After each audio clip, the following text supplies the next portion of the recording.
യേശു കർത്താവ് വീണ്ടും വരുമെന്നുള്ള ഒരു സമയത്തിന് വേണ്ടി കാത്തിരിക്കുവാനുള്ള ഒരു കാര്യമല്ല ഞാൻ പറയുന്നത്.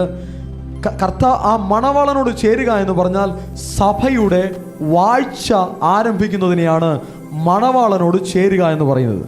യേശു എന്ന് വരുമെന്ന് കാത്തിരിക്കുവാനല്ല കർത്താവ് വിളിച്ചിരിക്കുന്നത്. യേശുവിനെ അറിഞ്ഞ നീ, കർത്താവിനായി ഒരുങ്ങിയ നീ, കർത്താവിനായി നിന്നെ തന്നെ കൊടുത്തുവെങ്കിൽ ആ വാഴ്ച ആരംഭിക്കുവാൻ വേണ്ടി പരിശുദ്ധാത്മാവിനെ നമ്മെ തന്നെ പൂർണ്ണമായും വിട്ടുകൊടുത്താൽ ആ വിവാഹം അവിടെ തന്നെ പൂർത്തിയാകും. നാം ഭൂമിയിൽ ജീവനോടുകൂടി ഇരിക്കുമ്പോൾ തന്നെ, ശരീരത്തിൽ ഇരിക്കുമ്പോൾ തന്നെ ദൈവരാജ്യത്തിൽ പ്രവേശിക്കുവാൻ കർത്താവ് നമുക്ക് കൃപ തന്നിരിക്കുകയാണ്. മരിച്ചതിന് ശേഷം സ്വർഗത്തിൽ പോകുമെന്നല്ല, ജീവനോടുകൂടി ഇരിക്കുമ്പോൾ തന്നെ ആത്മാവിൽ ദൈവരാജ്യത്തിൽ നാം ജനിക്കുകയാണ്. വെള്ളത്താലും ആത്മാവിനാലും ജനിച്ച് ദൈവരാജ്യത്തിൽ പ്രവേശിക്കുകയാണ്. ആത്മാവിൽ ജനിച്ച ദൈവ പൈതൽ ആത്മാവിൽ വളരണം, ആത്മാവിൽ ശക്തിപ്പെടണം, ദൈവരാജ്യത്തിന്റെ പ്രവൃത്തികളിൽ ഏർപ്പെടണം. ഇത് കർത്താവ് നമ്മെക്കുറിച്ച് ആഗ്രഹിക്കുന്നു.